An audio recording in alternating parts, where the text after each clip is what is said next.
Hello everyone, I hope you're doing really well. I'm back here today to review the Championship football that's taken place this weekend. So, if you enjoy this review and you enjoyed the Championship, please like and subscribe. I would really appreciate that. And let me know what you think of the Championship and the football that has just taken place this weekend in the comments below. So, without further ado, let's get straight into it. Sunderland 0, Norwich 1, and you can't really start talking about this game without first talking about the news that Alex Neil is set to join Stoke City. Now, first of all, with Michael O'Neill being sacked as Stoke manager, I can kind of see why he was sacked because, yes, we're still in August. Michael O'Neill has only managed 5 games this season, but I was speaking about last season. I was talking about how basically a lot of the Stoke fans were still kind of on the fence with Michael O'Neill because towards the back end of last season, Michael O'Neill hadn't really done enough to convince the Stoke fans that he's the man to take them forward. And then Stoke really needed to start well, and Michael O'Neill himself, he was one of the few managers going into the season that if he didn't start well, he was under serious pressure, and in the end, Stoke hadn't started well and he has been sacked. And it's not like Stoke haven't spent a lot. They have a good squad at this level and they have spent a fair amount. Even on free signings like Josh Lauren, like he'll be on good wages. So, and Liam Delap, yes, Rory Delap is part of the Stoke coaching staff, but Liam Delap will still be on like good wages. And Stoke would have given Man City reassurances that he'll get game time and be paid relatively well. So, like I said, Stoke have a good squad. They've spent a lot, and Michael O'Neill not really convincing in his reign as Stoke manager. So Stoke, they've turned to Alex Neil, and I can see why, because he's won promotion out of the Championship with Norwich. He's done a really good job at Sunderland. Sunderland was stagnant in League One for 4 seasons, and then Alex Neil comes, and Sunderland's go on like a 17-game unbeaten run. So he's done a very good job at Sunderland, and I can definitely see why Stoke have gone in for him. So, for Stoke's point of view, I think if they do get Alex Neil, if that's completely confirmed, I think that's a really good appointment and a really smart appointment. I think from Alex Neil's point of view, it's the right decision because, yes, Sunderland are a big club, arguably bigger than Stoke, I would say that. And they've got a really talented young squad and they seem to have good owners. And I don't think it's that likely that Sunderland are going to get relegated. But Alex Neil wants a more experienced squad. The Sunderland squad is very young, and Alex Neil will have a bigger budget at Stoke. He'll be able to spend more on player transfers, and he'll also be on a bigger budget himself. He'll be paid more, he'll be on better wages, and you've got to factor that in because, yes, these footballers and football managers are paid a lot, but at the end of the day, it is another job, and a manager's reign at a club now, on average lasts for between 18 months and 2 years. So you can understand why Alex Neil wants to be paid more. So from his point of view, I can see why he's moved. From Sunderland's point of view, it's a massive blow because he did so well to come in halfway through last season, get the Sunderland squad playing really good football, get them promoted via the playoffs, and then they've started really well. And I have no doubt that if Alex Neil stayed for Sunderland until the end of this season, they probably would comfortably have stayed up. Now they've got to try and find a new manager, and rumours are circulating that Tony Mowbray is going to take charge, which I think would be a really good appointment because he was at Blackburn for 5 years, and yes, Blackburn got relegated while he was manager, but he instantly took them back up to the Championship, which, the likes of Sheffield Wednesday and Sunderland have, found it quite difficult to do that the first time of asking. And Tony Mowbray stabilised Blackburn, and for a lot of last season they played some really good football, and the foundations that Blackburn have now were built from Tony Mowbray's reign as manager at Blackburn. So I think if Tony was the Sunderland manager, he would do a pretty good job, but it is a blow for Sunderland. But that's kind of my quick thoughts on Alex Neil departing for Stoke. But going into this game, I think it was always going to be hard for Sunderland to motivate themselves for this game because of the nature and the manner of which Alex Neil left. But despite that, they performed quite well. I said it's a young squad, but despite being a young squad who haven't really played at this level before, they competed really well against a Norwich team that have just been relegated from the Premier League. And definitely Sunderland should have scored at least 1 goal. Grant Hanley made some amazing blocks on the line. I think Ross Stewart hit the post. And then, so Sunderland were very unlucky in the end not to score. But in the end, Norwich got the only goal, and Josh Sargent looks like a totally different player playing as a striker. And now that Timu Puki's come back into the team, I'm very interested to see whether Dean Smith drops Josh Sargent, because Timu Puki has just been the main man for Norwich for a number of seasons now, or if maybe Josh and Timu can play together alongside each other up front. I think if Dean Smith manages to find a formation where both Pookie and Sargent play together up front, Norwich could be really good. But also a side note in terms of other Norwich team selection, I don't know why Kenny McLean is playing at left back. I just don't understand that one. That's really bizarre in my opinion. But in the end, you'd have to say maybe a draw was a fair result, but Norwich just edged out this one. But for Sunderland, they'll just want to get in a new manager as quickly as possible. The team that Alex Neil supposedly is going to be managing, Stoke City. They won against Blackburn Rovers by 1-0. In the end, really, Stoke managed to take the lead through a long shot from Lewis Baker, who, having signed for Stoke from Chelsea, he's been a really solid signing for most of his time at Stoke. And, it's a good long shot, don't get me wrong, but Kaminsky, I think he should be doing better than that, given that Lewis Baker was so far out of the pitch, just having a long shot. And also, where are the defenders closing him down? I just think it was really, really bad defending. But the fact that Blackburn, off the back before this game, back-to-back 3-0 defeats, they did definitely perform better in this game and probably should have scored in the second half. They put on a lot of pressure on Stoke. But in the end, Stoke managed to hold on for all 3 points. And, it's a good start from them. Given, Alex Neil watching the stands, you'd think now that he will probably be the Stoke City manager. And I think he wouldn't have agreed to be the Stoke manager without getting reassurances that Stoke will probably bring in even more players this transfer window. And I said at the start of the season that I think Stoke will reach the playoffs. I know so many people say that every season in the Championship with Stoke, and they just supposedly just kind of falter to a mid-table finish. But with the squad they have, and now with Alex Neil as manager, they seriously could go on a charge this season. We're still only 6 games in. It's very, very, very early on. So a lot of good signs for Stoke, and good they got the win. Interesting to see that Bursik was dropped. I mean, he wasn't good in the last game against Sunderland, but Bonham has retained his spot as number 1. But with Alex Neil coming in now, it's going to be interesting to see whether Bursik will still be on the bench or not. But for Blackburn, I know it's 3 defeats in a row, but they were definitely better in this game than the previous 2 defeats where they lost 3-0. So it's not all too doom and gloom for Blackburn, but they need to start picking up points again. Then we have Wigan 1, Burnley 5. Crazy finish to this game, but in the first half, Burnley were the better team. Jay Rodriguez getting his 2nd goal of the season, and Josh Brownhill now getting his, 3rd goal of the season, and then later on getting his 4th goal of the season.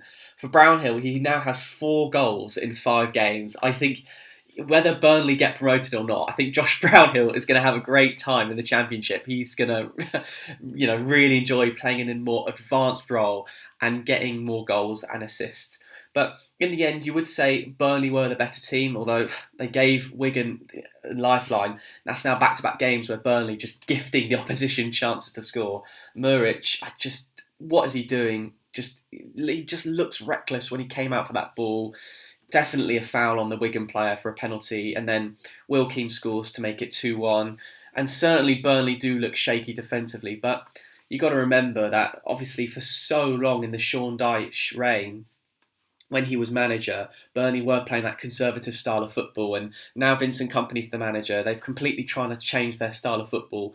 It is going to take time, but it is worrying that they are making these mistakes.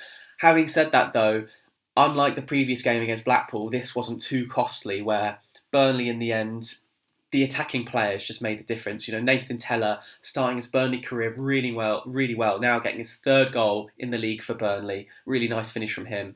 And then as Wigan just tried to, put on the pressure, try and chase another goal, Burnley just picked them off and in the end get a 4th through Brownhill and then a 5th.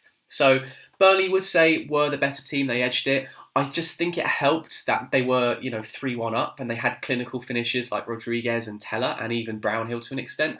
But you look at the XG, Wigan actually created a higher XG than Burnley. That might be down to the penalty for Wigan, but still, Burnley's XG was 1.05. They were just very clinical, and it helped that they were ahead going into the second half and then Wigan just put on the pressure. So Burnley did deserve to win in the end, but for Wigan, they're a newly promoted team. Burnley obviously relegated from the Premier League previously, and Wigan have started this season really well in the Championship.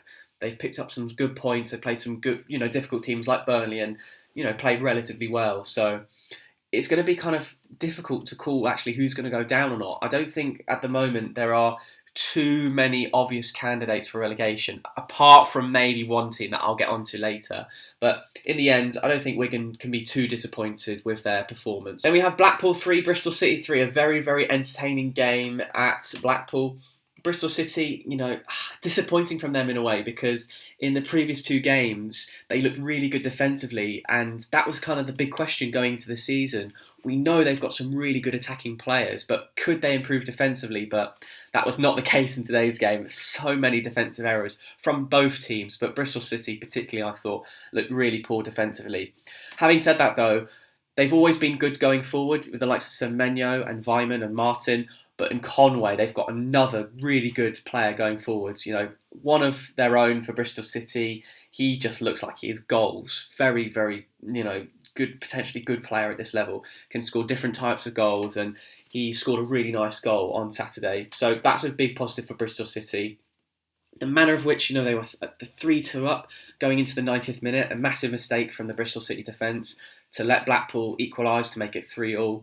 In the end, I probably would say a draw was a fair result, but both teams looked really, really bad defensively. I mean, it was poor goalkeeping from Grimshaw with the free kick, and then Eptetka, the defender, it just looks clumsy from the Blackpool defence. I mean, Marvin Eptetka has done so well in his Blackpool career in the Championship, and actually look at his career, he's constantly progressed up, and for Blackpool, he looks like a really solid defender, but today, it just wasn't his day, or Blackpool's day, really. I think a draw was a fair result, but Bristol City, they'll be disappointed that they just collapsed in terms of their defensive structure.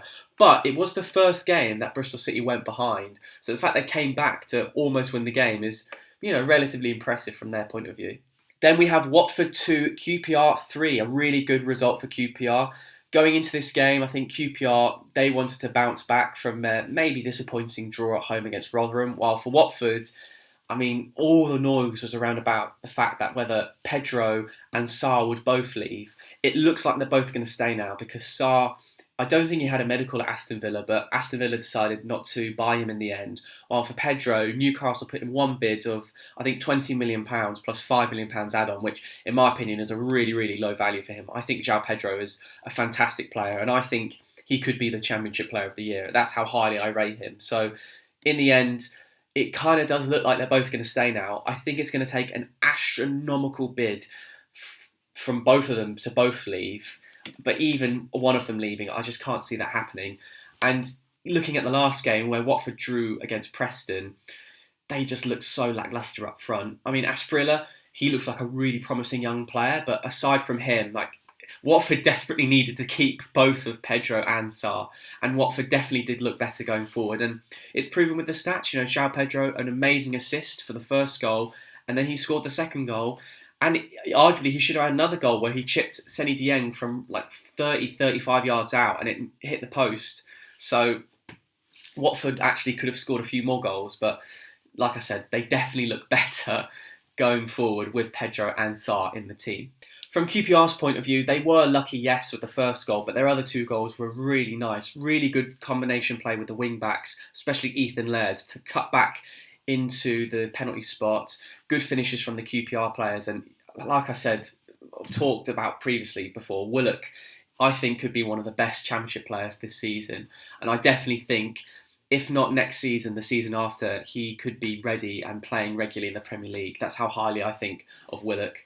So QPR, they do look dangerous going forward, and we're just clinical. I mean, you look at the XG, Watford had an XG of 1.30, QPR's XG was 0.62. So QPR were clinical, but you look at the build-up for the goals, it was really nice combination play from QPR, and I think QPR will be one of these teams that get better as the season goes on, because Mick Beale is a really good coach, and as he begins to implement his ideas and his philosophy onto this young QPR team, I think QPR will progress and score even more goals like their second and their third. So the ceiling is relatively high for QPR, and I do think they'll get better.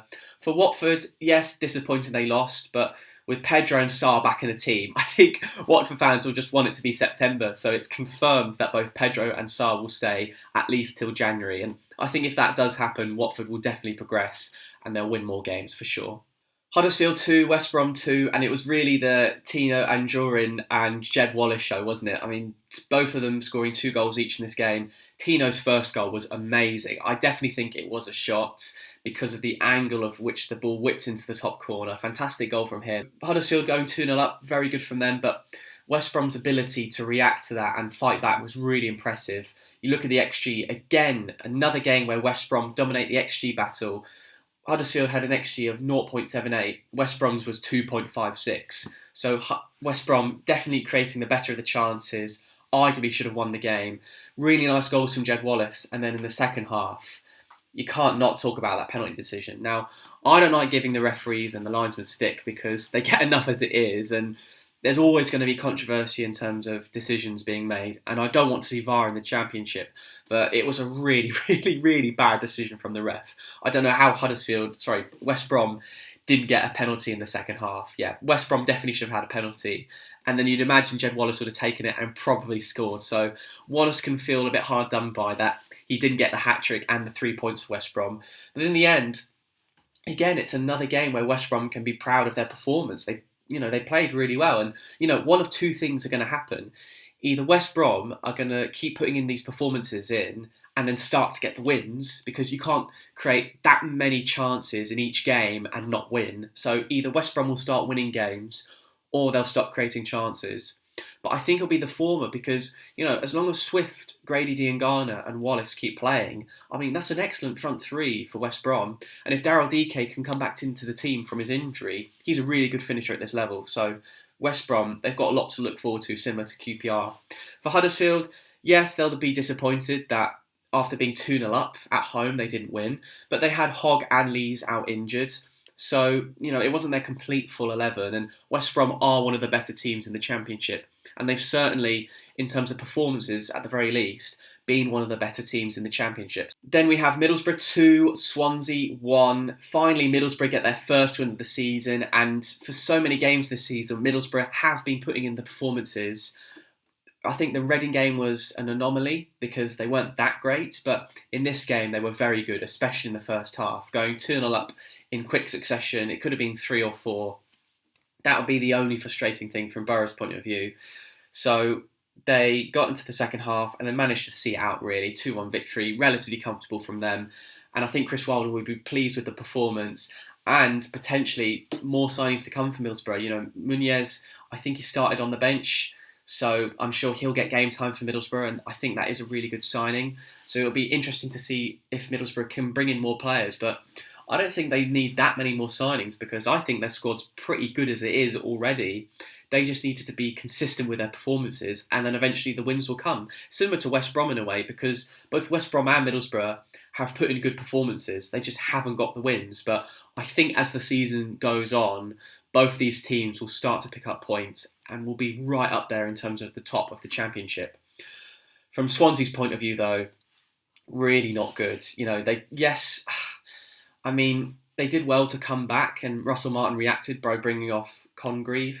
I initially thought it was really brutal to bring him off, but Russell Martin wanted a change of formation, but I don't know whether that's true or not. But Swansea, were really, really bad in the first half.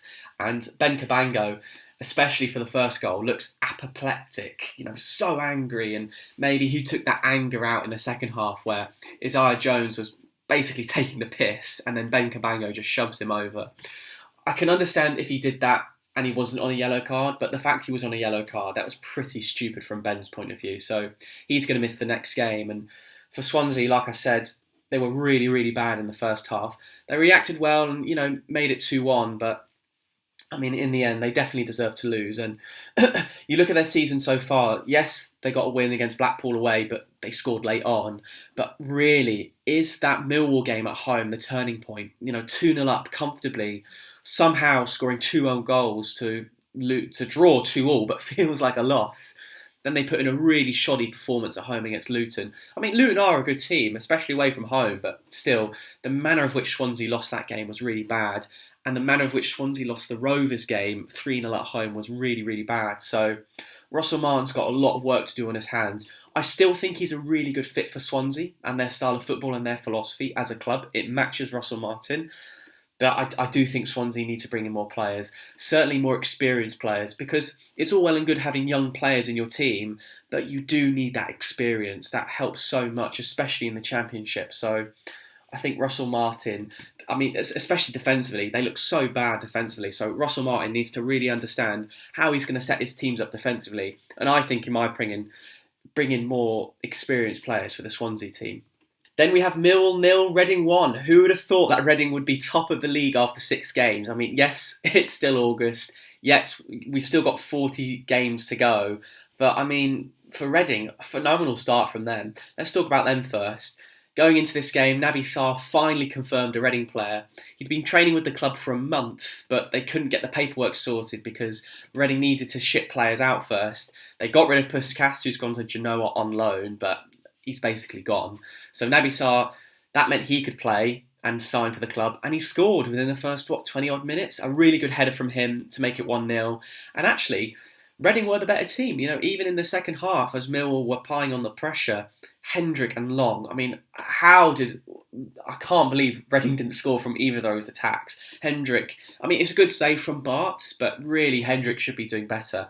And then Shane Long, you either wait, maybe chip the goalkeeper or play it to Tom Ince, but Shane Long's had a good career in his, a footballing career, played in the Premier League. Who am I to say he should have done better? But still, I think he knows he should have done better. But like I said, Reading were the better team, and it was disappointing from Millwall because you'd expect, especially at home, that they would have shown more fight and character and determination to win. But that wasn't really the case. I mean, they had the goal that was disallowed, but in my opinion, Benicofobia was offside and it did brush him, so it was rightly disallowed.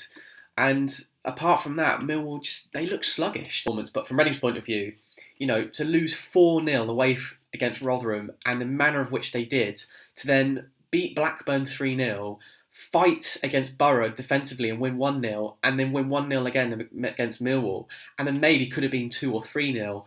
Fantastic response from Reading, given who the manager is, Paul Ince, who's got a lack of experience at this level, given the size of their squad, given the injuries they have. Amazing from Reading, and as a Reading fan, it's just great that they've got these early wins now, whereby it just makes more of a buffer to the relegation battle. Because make no mistake, Reading are still going to be in a relegation battle this season. They will dip at some point this season, but an amazing start from Reading. Then we have Hull 3, Coventry 2, Estepina, hat-trick hero. I mean, amazing goals from him. With him, it's just a variety of goals that he scores. He can score headers, tap-ins. He's a real poacher striker. So fantastic from him and Hull. And he looks like an absolute bargain already. Fantastic signing for Hull. And I said they would struggle, but I also said they would be really hard to predict because of the new owners, their new signings. How many of them would gel? How many of them wouldn't? And look, Hull will sign some players from the random leagues that we've never heard of that will probably be flops. But they'll probably also get some signings spot on, and this Estepina looks like an amazing signing. So amazing from Hull. He's the hat-trick hero. For Coventry, I mean, look, obviously it doesn't help the fact that they're not playing at home and they had to wait, I think, 12 or 13 days to play this game because they haven't played at home. So that's not an ideal start. And they did miss Hamer and O'Hare, and Dominic Heim is set to join Blackburn. So there's a lot of uncertainty, and the Coventry City camp does seem to be unsettled. But, they still scored twice, and I still think they'll be fine this season. I definitely don't think they'll be in a relegation battle. It's just not an ideal start from their point of view. Then, oh my God, Preston. They draw 0-0 again. That's now 6 games where they haven't conceded and they've scored 1 goal. I mean, where do you sit? Are you optimistic and say you've kept 6 clean sheets? That's stunning. Or are you pessimistic and say you've only scored 1 goal and that was a ridiculous goal from Potts? Now, I thought they were the sort of team that were just very defensive. But actually, in a lot of their games, they have created a lot of chances and they've definitely deserved to score in a few of those games. I don't think this was the case on Saturday. Cardiff City, Similar to their game against Blues where they won 1-0, Cardiff were dominant in this game. They created more chances. They were the better team. Preston were definitely the second best team, and Cardiff really deservedly should have won this game. They created a lot of chances, but in the end, Preston managed to hold off, and that's just another clean sheet from their point of view. But looking at the replies on Twitter and looking at the Preston fan base, they do seem to be quite frustrated with the fact they've only scored 1 goal this season, and you would be. And that's the thing, do you try and create more chances and leave yourself a bit open defensively, or do you still try and manage to keep some clean sheets? Like I said, Preston have created a lot of chances this season, they just haven't taken them, but in this game they were definitely second best. So, I mean, who knows? Are they going to draw another game 0-0? How long is this draw streak going to last? Who knows? Now, I mentioned Cardiff beating Blues 1-0 at home, and I mentioned earlier in this video that there aren't too many standout candidates for relegation apart from one team, and I do think that is Blues. They lost 2-0 away from home against Rotherham. A really, really poor performance. If it was a better team than Rotherham, or just a more clinical team, Blues would have lost by 4 or 5-0. It was that bad. Rotherham created an XG of 3.10, and Blues created an XG of 0.80. Now, Rotherham have started the season well. They've beaten Reading 4-0. They look really good this season. I still think they're unbeaten, so fair play to Rotherham. But they're still newly promoted. They still haven't spent a lot this window. And for them to create so many chances against Blues is really damning, especially from Blues' point of view, where this season, yes, I think they drew their first game and then they won, and they got a credible draw at home against Watford, but they had a really, really poor performance and result at home against Wigan. And then to put in this performance on the back of that, is really shocking. 2 newly promoted teams, and I've talked about previously how it's so hard for a newly promoted League One team to get promoted and stay up in the Championship. So for Wigan and Rotherham to comfortably beat Blues in the manner of which they did is really damning and really concerning from a Blues' point of view. Hogan, though, he is kind of the one shining light in their team. He definitely should have scored at least once. He had 2 really good chances. But apart from that, Blues were second best. And, fair play Rotherham. They've started the season so well. So many people, including myself, thought that Rotherham would kind of just get promoted again, not do that much and kind of comfortably get relegated. But they've started the season really well. And for teams like Reading, the Blues, maybe Hull to an extent, but not so much. Teams that have been in the Championship for a while, it's kind of worrying from their point of view because you've got Wigan and Rotherham performing well, and even Sunderland to an extent. So the relegation battle could be really lively this season, but from Blues' point of view, it is a big concern. Then finally, Luton won, Sheffield United won in the Friday night football. A very entertaining game, a good high-quality game actually. 2 teams who last season finished in the playoffs, playing each other this season, this time around on Friday night. I think a draw was a fair result. Carlton Morris, since he signed from Barnsley, he's now really got going. Scored away against Swansea, scored again against Sheffield United. So that's really good from him and Luton's point of view. For Sheffield United, Ollie McBurney finally scoring for Sheffield United. A good finish from him, and hopefully from his point of view that can kind of lift his confidence and he can start get going again for Sheffield United. Because Sheffield United, as good as they are as a team, even with the likes of Iliman and Dye going forward, fantastic. Even he can play up front as a number 10. I think Sheffield United still need that other presence alongside Iliman and Dye, especially now given that Sharp is out injured long term. So, a good performance from both teams, and I think both teams will be relatively happy with a point. That's my review of the Championship football that has happened this weekend. Let me know what you think of the Championship and the football that has taken place in the comments below. Please like and subscribe, and I hope to see you all in the next video. Thank you very much.